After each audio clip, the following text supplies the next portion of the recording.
The Great Gaben, Part 2. The crackling of bacon in the pan clouded Gaben's thoughts. His burden was not one that even the great Atlas could bear alone.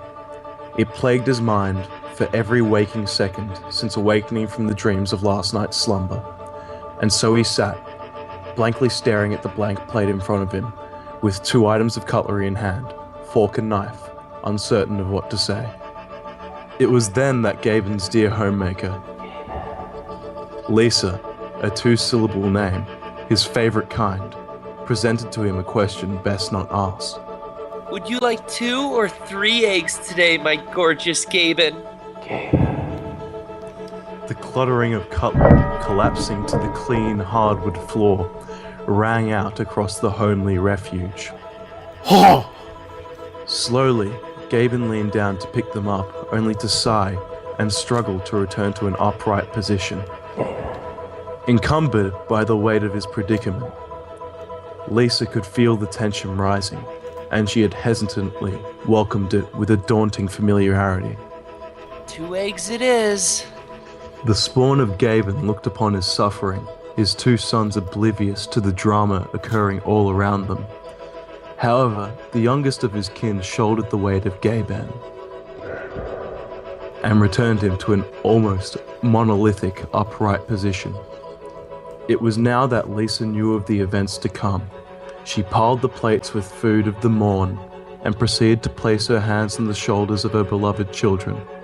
Go now. You can eat in your rooms and play some games. Excitedly, the children ran off, breakfast in tow, anticipating the entertainment of the great electronic disc vessels. Gaben's lips quivered, and they parted, looking helplessly up at Lisa. I dreamed last night. Dreamed of what, Gaben? I dreamed of 3. The sound of ceramic shattering against the tiles was deafening, yet perfectly encapsulated the parts that shattered within the room. Now bearing the weight of Gaben's great burden, Lisa hobbled to the kitchen window, drawing the curtains to a close. Upon completion, she fell to her knees and painfully moaned. You said you wouldn't think of it again. I will solve this, Lisa. I am Gabe Newell. I can fix anything. Kissing her forehead and leaving her to writhe in sorrow in the floor of the Newell household, Gaben began to run. Like a boulder, he burst through the doors of Valve and was confronted with an unfamiliar face. A face dressed in a 2-piece suit, 2 clean polished shoes, 2 symmetrical eyes, 2 rings per finger, and seemed to be carrying 2 folders. Whoever this new employee was, they brightened Gaben's mood. Oh. I can't believe I get to meet the great Gabe Newell. Hello, sir. Might I ask who you are? Oh, I'm Eric. I'm your new personal assistant, and might I say, you have worked up a sweat. Would you like 2 of your freshly dry cleaned handkerchiefs to wipe the sweat away from your brow?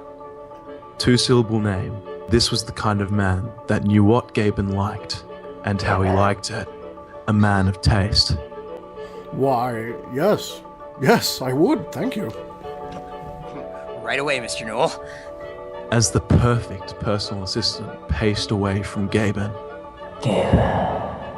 he turned with a smile. Slowly his lips parted, and with a familiar draw of breath and mongoloid-like anticipation for the following statement, Gaben's panicked state reached levels of absolute chaos. But Mr. Newell, the handkerchiefs are alive!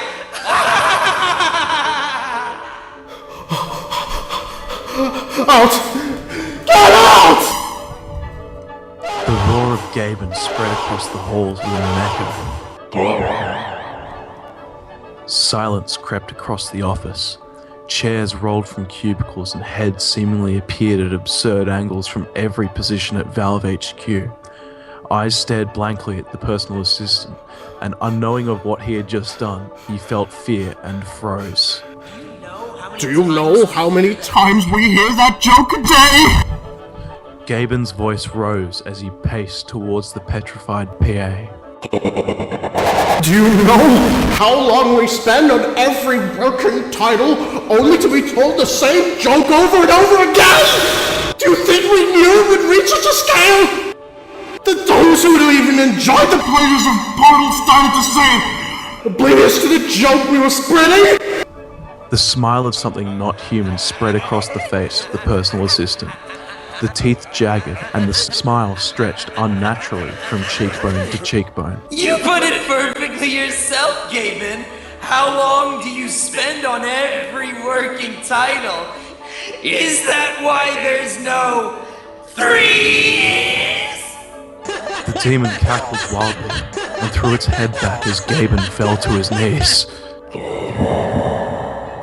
Unable to bear the burden any longer, he looked to the ceiling and let loose a pained cry.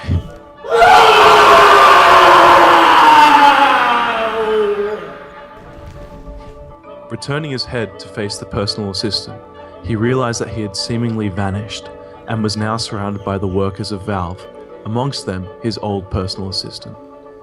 Mr. Newell, are you okay? Where did he go? Who, Mr. Newell? The new PA! He was right there! There was no new PA, Mr. Newell. You just began to shout and scream at the posters of our sequels on the wall. Gaben turned his hands over and looked at them confused. I need to fix something. Once again, Gaben ran out the doors of Valve, down the streets of the city, and burst into a public telephone, bursting the glass as his mighty vessel graced its now shattered confines. Frantically, he dialed the numbers. 4, 2, 5, 3, 5, 4, 3, 3, 3. The arrangement of these numerals upon the phone keypad spelt out a familiar word that had circulated the kingdom that Gaben stood atop as patriarch. Hello. I need to speak to 3. Zach, that was something else. I'm spooked. I am too. I thought I'd take a different direction to the rest. I mean, the Big Bang Theory one was kind of creepy, but I decided to go full Gaben, I should say.